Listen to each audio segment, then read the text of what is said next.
আমাদের দুনিয়ায় কোনো শত্রু থাকার কথা ছিল না। লক্ষ্য করুন, খুব বেশি লক্ষ্য করে কথা শুনবেন, তাহলে বুঝতে সুবিধা হবে। আলহামদুলিল্লাহ বলেন। আমাদের পৃথিবীতে কোনো শত্রু থাকতো না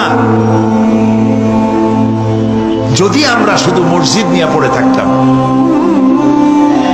যদি আমরা শুধু জিকির আজগার করতে থাকতাম, যদি আমরা শুধু জসনা জলুস আর গিয়ারা শরীফের মধ্যে নিজেদেরকে লিপ্ত করে রাখতাম, আমাদের কোনো শত্রু থাকতো না। আমাদের শত্রু হলো কেন?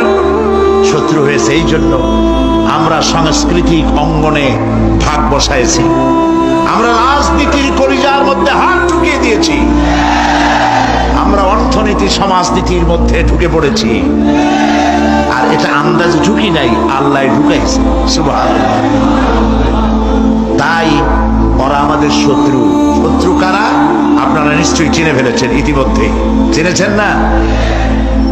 আল্লাহ পাক বলছেন, ওয়ালান তারদা আনকাল ইয়াহুদা ওয়ালান নাসারা হাত্তা তাত্তাবিআ মিল্লাতাহুম। ইহুদি আর খ্রিস্টানেরা কোনদিন তোমাদের উপরে খুশি হবে না। ওয়ালান, আলেমরা বুঝবেন লান কারে করে। ওয়ালান, কখনোই ইহুদি খ্রিস্টানেরা তোমাদের উপরে খুশি হবে না যতক্ষণ পর্যন্ত তোমরা ইহুদি আর খ্রিস্টান না হয়ে যাচ্ছ। আমাদের মেয়েরা যদি ওদের মতো নগ্ন হয়ে কাপড় চোপড় ছেড়ে দিয়ে বিকিনি পরে যদি তারা সি বিচে দৌড়দৌড়ি করতে পারত, আমাদের মেয়েরা যদি ওদের মতো বব কাটিং চুল রেখে বেহায়া আর অশ্লীল হতে পারত, আমাদের পুরুষেরা যদি সব মাইকেল জ্যাকসনের মতো লারেলাপ্পা দিতে পারত,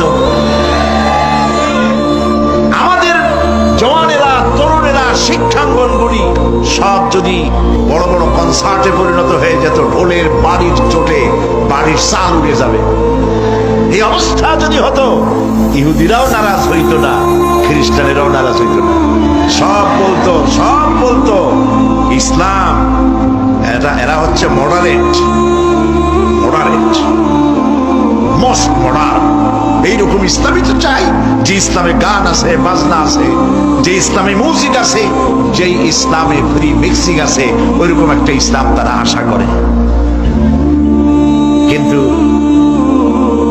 সূর্য পশ্চিম দিক থেকে উদিত হতে পারে, মুসলমানেরা কোনদিন খ্রিস্টান আর ইহুদিদের এই আশা পূরণ হতে দেবে না।